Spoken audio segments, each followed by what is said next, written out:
This is the Musketeer Coaches Show, and it's right here on Fox Sports Radio 620. KMNS. Curtis Anderson with you, along with the head coach of the Sioux City Musketeers. That's Luke Strand. We're at Bob Rose Point After, right on Transit Avenue, as we talk Musketeer hockey every Tuesday during the second hour of your sports show, either at Bob Rose Point After or North End Zone.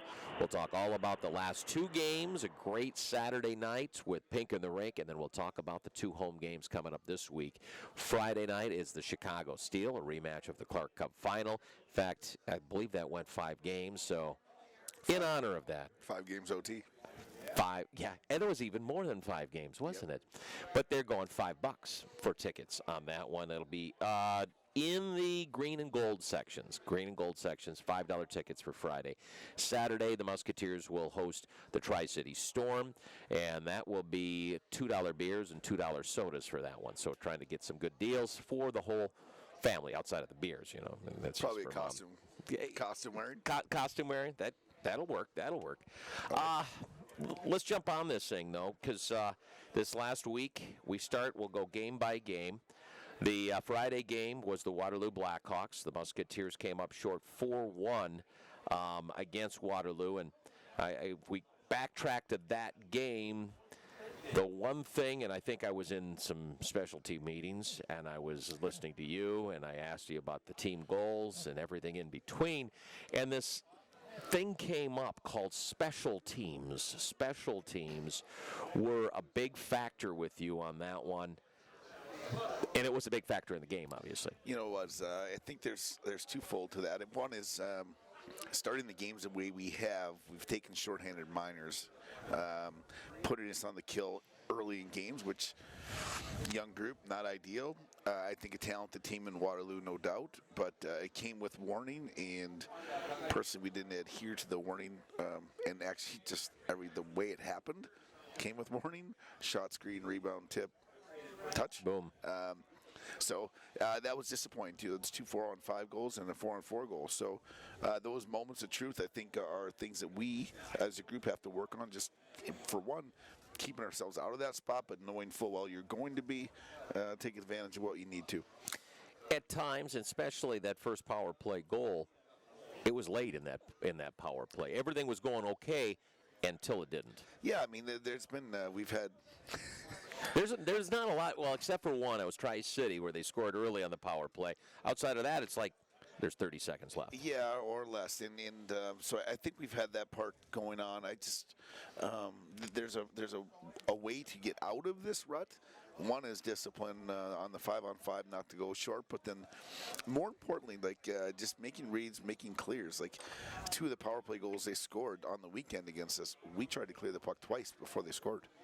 We didn't get outside the blue. They put it in the back of the net. How many times in history have you come across on a penalty kill when you've had the opportunity to make a clear and don't make the clear and somehow that puck is in the back of the net? It's almost an automatic goocher. Isn't it? Yeah, for sure it is. And you know what? You know, part of, I think, practicing the penalty kill is your exit strategy, how to get pucks out. And then it's moment of truth. Like, are you going to stay on the course and stay through the whole process of killing a penalty, or are you going to maybe try to put on your Superman cape and do a little too much yourself? Find a way, find an answer, get the puck out of the zone. Yeah, and I think at the end of the day on the penalty kill goals that we gave up this weekend, I'd be the first to say it for him, and I'm sure Matty wants those goals back in a lot of ways because a lot of them hit him first. Well, yes. And a goalie cannot have a great game every game. I think he's had He's been dynamite. Yes, exactly. Yes. He has been on the money on a regular basis. Waterloo impressed me, though, from their veterans. Their veterans, they have a lot of them, too. They have a lot of vets. I thought that their vets stayed the course. I thought they brought their team along and didn't really have a high or a low per se. They just kind of plowed through it. You know, at the end of the day, the chances are pretty darn, they're 14-13 for them. And at the same time, our looks for a lot of the reasons they didn't get to the back of the net that way they should have. What is the difference, and we've seen this in a lot of games, of getting opportunities, but how does this team need to finish? I mean, you had opportunities on the power play yourself Right. against it. You were 1 for 8, and that was with an extra. Right, and so I think part of that is playing. You got to play inside the dots. You got to play in those trench areas, net front corners, win those small battles, make it a net front problem for the other team, outnumber people. But you got to have the courage to play inside those dots. You can be as talented as we want to be, but until we get inside of that area with and without the puck, you're asking a lot because the goalies are good, the defenders are good, and you have to be a tenacious guy in a second effort per player to find the back of the net right now. Get 5 guys out there on the power play, and you can see all those guys can be on that power play. Do you need to move them around a little bit from low to high? Because I mean, they're skilled or hits. Yeah, we've flopped some guys' hands, on hand, off hand. End of the day, power play though is shooting. Like if you want to get to the bottom of the power play, it's shoot. So you got to shoot, and I think you got to go puck recover, and be very diligent about. I do think we've got plenty of skill, tons of skill, maybe too much skill at times, to make broken plays.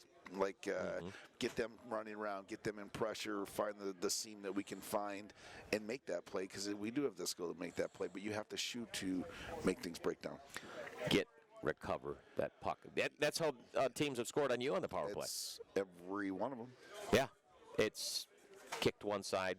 Every one of them. Yeah, and that's. I just watched all of them today. Oh, did you now? Well, yeah. Okay, so 4-1 lopsided. It was 4-0 going into the third period. What did you see positive though in that game? Because there's always something. Obviously, Sampo does Sampo things. Yeah, I did. I liked that Sampo score, and that's a good thing for us. I thought when Cross came in, I thought Ben did a great job for himself. New player, 2000 born, goalie, dropped in, bang. There he was. I thought he was excellent down the part that he played there. Those things are there, and I like the fact that we had it wasn't done until that horn blew, which I like, but I don't like to be in the situation to have to press on something late in the game. Well, that was a game where that was the biggest lead anyone's had going in the third period to your squad. And I think it's an eyeball experience too, because there you are. With that experience of Waterloo, I would give them credit. I thought they played right in the wheelhouse of what they wanted to do. They played behind us. They made us try to go do it on their feet. They took advantage of their special team opportunities, and pretty soon you're going to go uphill battle a little bit against an experienced team with a good goaltender. Musketeer Coaches Show is right here at Bob Rose Point after Curtis Anderson, Luke Strand as the Musketeers bounce back. And, they bounced back because I thought it was a very good matchup with the Des Moines Buccaneers. And I assume you documented the chances. You had to have a lot more chances, didn't you? 18-11. That's what I thought. Yeah. I mean, that's usually a win. So, yeah, I mean, you statistically saying, you're saying like 1 goal every 6 at top 7 chances. For and against. So, I mean, there were some hiccups on that part, I thought, as well. But as a group, I thought we definitely had a response. Obviously, putting Salonen back in the lineup after missing Friday with this suspension was another bigger, talented body. But, I think that made us feel better about what we did on the weekend. But, at the end of the day, the horn blew, and we didn't like the score. You got a scrappy goal with Lucas Bond in that game. That was something that you were looking for, like either on the power play or even 5-on-5 for that matter. I mean, there's a prime example. We end that 5-minute power play there, and it just expired when he scores a goal. So, all because like that group of players is not out there unless there's a power play. So they just wrapped it up. But there's Lucas Bond going to the net. A little goal line jam by Rowan and loose puck and back of the net. And a huge time. I mean, those are first, last minute periods, goals during periods. Those are big momentum shifts. And we came out. One of the hardest thing I think to do is start a power play, to start a period with that power play. So I don't think we took advantage of it the way I thought we got momentum off it, but we didn't find the back of the net of it. Yeah, and that's the tough part about it is sometimes if you don't score in the power play, it could shift their way. Like that 5-minute, thank goodness you scored after that. Right, no doubt. I mean, the 5s that we've killed this year definitely give you a big shot in the arm and a boost about what it is. So those moments, I think inside of the game that are momentum shifting plays like that are the the times when you have to capitalize. In that game, and a lot of people ask me questions about it, and I actually referred it to the off-ice officials. Is okay. There were zeros on the clock when you guys scored that goal, but you can't hit the light, the goal light, if there's not time on that clock. It just doesn't work anymore. Yeah, obviously, I mean, when the horn blows, the light behind the net goes on. The safe light. The safe light. We scored before the safe light, even though it did go on. But the red light went on before the green light. Yes. So he can't hit that red light unless. Correct. Unless there's time. So that part, I mean, obviously, if I'm Davey on the coach of Des Moines, he's probably got a very pointed discussion. Sure. And maybe he's unhappy with the 5-minute or two. Yeah, he's sticking up for everything on their side. And I don't blame him, actually. I kind of liked it. It's what you do. On his part. So it's sometimes what you do on that one. And anyways, in that game, they get an empty netter, but I thought for sure you were going to tie that baby up at times in the third period. You know, those moments there in the third, coming down, loose pucks, scramble, second pucks. Matter of fact, watching the video, I didn't realize that a couple of the pucks were kind of just laying there that we didn't tap past the line. So, yeah, it's disappointing. I mean, that's where I think this group, we will, and we have not yet, but we will take that next step of finishing a young group off like the way we should, is by scoring. And the momentum and the energy you get out of a goal with a young group is crazy good.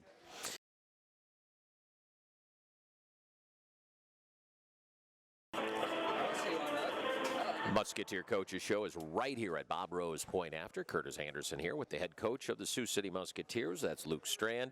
We're talking Musketeer hockey, and obviously with games, and they're fun for the whole family. We want them to win. We want them to do all this stuff. But there's also special games that take place with Sioux City Musketeers. And the first real special game happened on Saturday, the 10th annual Pink in the Rink.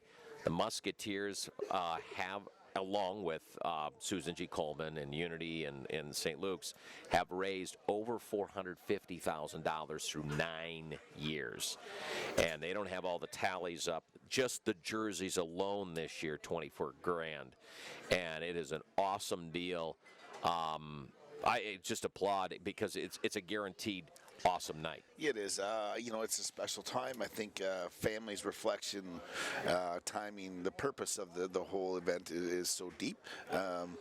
You know, all of us as a basically a community now, is really hard to look left or right and say someone isn't affected by it in some manner. So, and it's a lesson. It's a good, maybe a good point for the guys and well, for all of us as far as that goes. That things are fragile out there, so make sure you take care of it. Well, there was a lot of fans out there. I do remember when Rich Zaber said to have people that are battling or have fought the great battle stand up, and there was a ton of people out there, obviously. And I think for our guys' sake, that was for one, seeing Fordo out there with his grandma. Yep. I mean, that's in our own room, in our own family, that way is touching, and just the true heart of the meaning behind it is. It's good. I mean, the purpose and the intent and everything is there, and that's the lasting effect.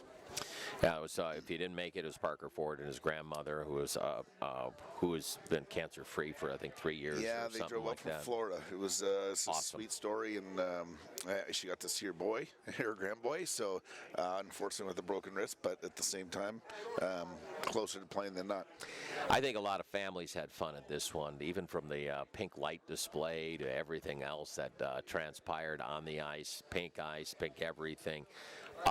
If that doesn't get you awareness, you guys are blind or something. I don't know. It's true. I mean, I thought the jerseys were fabulous. The people that, whether you got to a jersey and you drove that bid up, but didn't actually get the jersey you wanted, or just the idea that you went outside of your thoughts to make a donation for a jersey was exceptional. Yeah, so there's that. Of course, we have military night. We have face-off for charity, which is probably the tops of the top for the Musketeers. It's been going on forever. Before I was here, even I think it was Haxtell that was head coach when they came up with that one. It's a powerful time. Face off for charity, obviously, with the Boys and Girls Club, and Military Night speak for itself about how we can assist in that avenue right now. Well, one thing, and I do want to mention that too, because we're talking about Military Night, which is another event that's coming up. One thing that Sioux City's done, and I can't remember when it started, it's been for a couple years, is salute a hero during the game, which is pretty good. And I'm not sure how all you hear on the ice and stuff, but it's a standing ovation for that. We don't miss that one. Yeah. That's for sure. Even it's during a timeout when there might be fatigue or whatever. Yeah, fatigue important. and information, but at the same time, it's a no-brainer. There's around our room itself, the military background is pretty deep, and it's a special time. I mean, that's a service member going above and beyond, and another part of us at a game. Well, shoot, yeah, it is big in your locker room. You can start with a guy who's heading to Air Force, or you got a guy who's going to Army, Yep. and all that you see. Totally. That can be on the ice for one of these teams, because they have hockey programs too, and they're pretty darn good. They do. And those guys are going to be in fortunate situations. Lee Wold going to Army and Keegan going to Air Force. There are big steps in their next parts of their lives coming up. Well, parts of their life has a long ways to go in this season. Sure does. And but that's all the different events that take place with the Musketeers. I kind of want I'm going to get my last break in so we can really talk about what's coming up, more about in depth with the team and stuff like that. Friday is Chicago. It's $5 tickets, and I got to make sure I got the right sections. Green and gold seats, $5 tickets in honor of the exciting Game 5 from last year that went to overtime, and it was a packed house. It was so awesome. Saturday's Tri-City, and $2 beers, and also $2 sodas as well for that one. We'll take a break. We'll be right back. The Musketeer Coaches Show is at Bob Rose Point after on Fox Sports Radio 620, KMNS.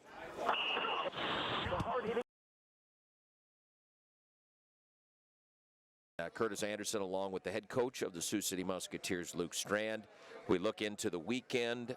We start with the game in front of us, and it's the Chicago Steel. Oh, by the way, I just got to go back and just go back to Pink in the Rink and give you just a total thumbs up on that beautiful jacket you had. That was that's the most pink you probably have ever worn, I'm guessing. By a long shot. Because I think in the past you were just wearing a tie. It's right? funny, I've had. Yeah, that picture got out there pretty quick. A lot of, you know what, the kind of neat part is, like, by the time the game ended, Tommy Olchek, actually, we were talking about it earlier off the air, but T.O. had sent me a text saying he's on a bus, and he's like, that's for good cause, especially with their family going through cancer, et cetera. Yep. So, it was worth it, and I'm glad Ferb had to wear his on air, so I'm like, I'll make a deal with you, so. Yeah, but Ferb would want to wear it on Ferb there. is going to wear that coat again for sure. He's wearing that like to the golf course. In a non-fundraising I effort. had a couple country club comments like waiters or whatever I was, so Yeah. it's pretty good. Next, worth it, totally worth it. next year it's total Don Cherry, though. Hey, I tried, let me tell you. There was It's probably not available. it's the weeks I'll be way more prepared. I got to plan ahead a little bit further. I have nothing. It was very solid. Yep. Very solid. Chicago Steel now, and Chicago is out of the gate, and I don't know how people get guys back over and over, but I have up front 1, 2, 3, 4 very solid players, and on the backside, Lillibridge, Dashke. Those two alone, and then some other guys that played a few games last year. I think Coach Avalon doesn't have an empty cupboard. He doesn't. They've got a talented group, and not only that, but the returning guys were big parts of their group a year ago. Shore, Groton, those kids took huge strides as the year went on. They got to play a ton down the stretch. That's what the league's all about. I mean, you have those years, I think, where you've got that, and you've got other years where you don't. And it doesn't really matter. There's 60 minutes and one set of boards. And couldn't you tell Jay to keep a few more guys for you? Yeah, we've had a couple of conversations in regard to that along the way here. But you know what? It's. I think Jay told that to Lars, and then Yeah, I think Jay told me, you gotta bunch of guys coming back. Is what he said on the way out the door. Actually, no, he did not. But you know what they do? Chicago's got a good group. They're talented. They've had good goaltending thus far, and at the end of the day, their experience, I think, lies with that. They've got a couple of groups up front that have produced, and at the same time, they've had a back end that's been strong.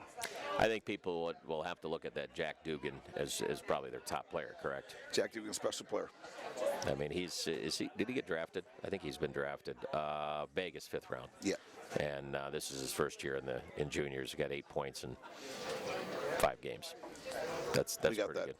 I'm sure you have all their stats on that one. What do you see? Okay, so obviously Mark Abalon, and congratulations to him. Yes, awesome for sure. to get that job. He is part of the Musketeer tree. And Abby, what's his style? I mean, because he's been under both Larson and under Jay. That's two different, well, not two different styles, but 2 different types of guys. Yeah, and I think your personnel dictates a little bit of your style. Sure. And so they've got the ability to get up and down and play pretty wide open. I think they've got some structure to what they do, but at the same time, you know, they've relied on a good back end to let their forwards kind of Let loose? Manipulate the play a little bit that way. They're going to attack. They're going to attack. Their whole penalty kill, I've just watched them on more 2-on-1s and breakaways and parcels of 3-on-1s already on their penalty kill. So if we lose puck, they're going to challenge it down the rink and get after it. 9 of 18 on the power play. What are they doing so well? Shooting. To be frank with you, like they shoot. They've got broken, like I said, that broken play skill is there. At the same time, that returning group of them almost all play together on the power play. So Littlebridge does a good job, and then they surround that cast pretty quick. Yeah, that Littlebridge, and it's a good story for them. He's from Geneva, Illinois, and there for another year, 28 points last year. Handles the puck very, very well. He does. He's smooth. He's timed. He's poised. He's got some good vision for himself that way. So, you know, a key, again, like for us, is just that whole... If we can get out of there without taking the first minor in a game, it would be, at this point, a miracle, because it hasn't, I don't think, happened yet. So. Is there a difference between taking the first minor but having an in-between of being aggressive like you guys can No, be? we want that part. I mean, there's no doubt about that. But just that edge? That edge has got to be there. But I think as the game proceeds and goes through, I think that edge always probably increases as well. But so does your handle on how the ref's calling it that night. How does the standard of play going to work, you know, for you or against you? So for us to get out of the gate here and just be active. I mean, to play from the front for a young group is a big thing. For any team, obviously, Yeah. in any level of hockey. But that was going to be my next one is how do you get that first goal? We're going to have to be aggressive. I mean, I think at the same time, you know, responsible because they do have some guys that can run up and down the rink there. But, you know, us getting into the cage, we've had 2 days of pretty persistent net pressure to the point where I almost don't want our goalies to be the goalies in the net during the week. So we're getting to that part, and then to, you know, that 9 of 18 number, you got to take care of the special teams.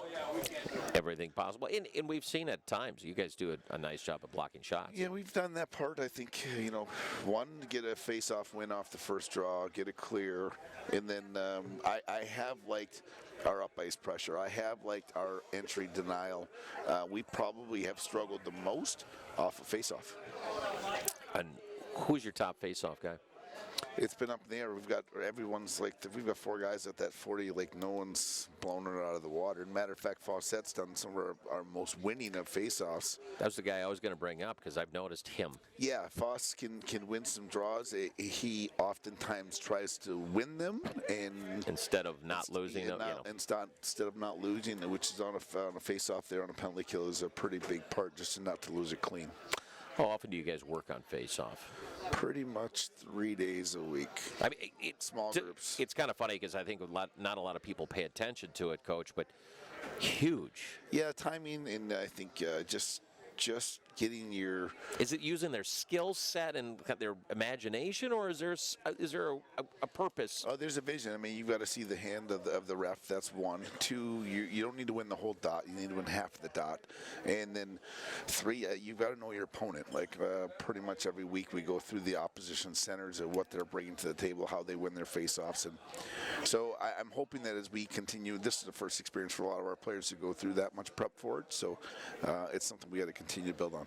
But these guys are first-year players. It's pretty eye-opening, the different things. How much work are you guys doing on fine detail all week long compared to maybe what they did before? Yeah, I mean, there's probably parts of us that feel at times a little bit like a hockey school right now. I mean, it's and you can't eat an elephant with one bite. So we're just trying to get this thing and build and grow and take it on to the point of the things that we've learned, grown, and had that process through. We got to park them and know them and now just keep climbing and advancing. So there's as much individual play in that as there's team play. Do you see it slowing down a little bit for the first-year players?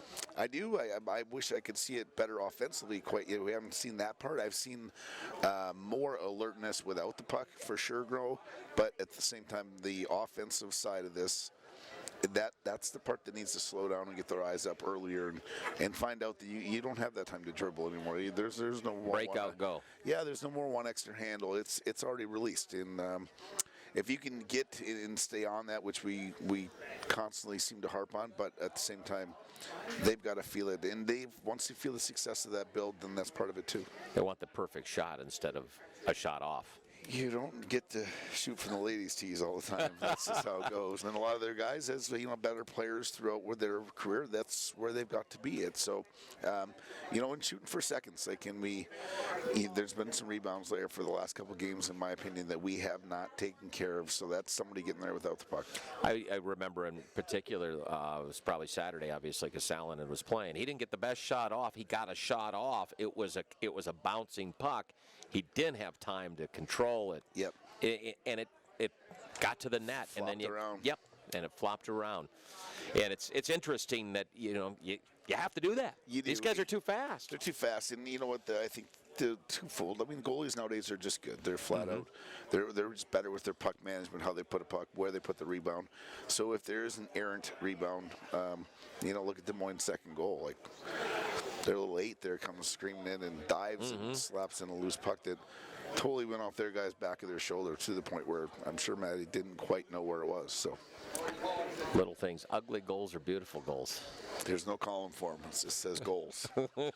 So I like the greasy goals. That's some of my favorites. That is part of, I think, the growth pattern here offensively. How good, we're coming up on it, how good can Martin Pospisil be? Pos can be good. I think, that for me, Pos is probably on the opposite side. When he gets the puck, the whole game slows down. Because you're starting to see it already. Yeah, he sees it. He feels it. His vision behind him is extremely. He's not a narrow player. He sees vision on both sides and actually behind him as well.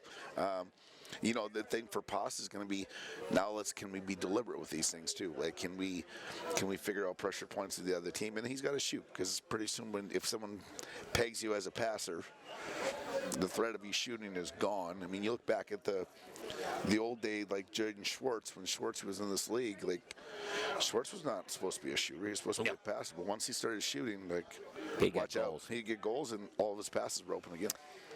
Possible still a better wing than a center, or a better center than wing? Have you figured that out yet? We played Pos at wing early, and I'll never forget, there was a day in Pittsburgh, and I said, Pos, who do you want to play? He's like, I want to play with Leibold and Matt Miller. I said, okay. He goes, and I want to play center. I'm like, all right, you're playing center. Let's see what you got. So I like he's got more freedom and more ability to use both sides of his stick at the same time.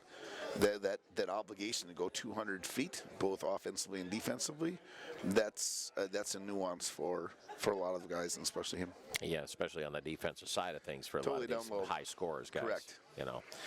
Well, I tell you what, Friday night it is the Chicago Steel. Saturday it's the Tri-City Storm. We're not even talking about Tri-City. I think Friday, then we'll work about Tri-City, right? You've seen them already. I've seen them. Yeah, I just saw their goalie win goalie of the week, so we got to figure that part out too. Yeah, maybe 11 off week or something. I'm with it. Friday, $5 tickets in the Green and Gold section. Also Saturday, it's $2 beers, $2 sodas. Friday is Chicago Steel Saturday, the Tri-City Storm. And, of course, we'll have live coverage on Fox Sports Radio. We also have an iHeart Radio on your smartphone. You can listen to our broadcast anywhere in the world if you have a smartphone and have service, and maybe a data plan. I don't know. But There you go. we get information from people out of country sometimes, and it's a lot of fun that way.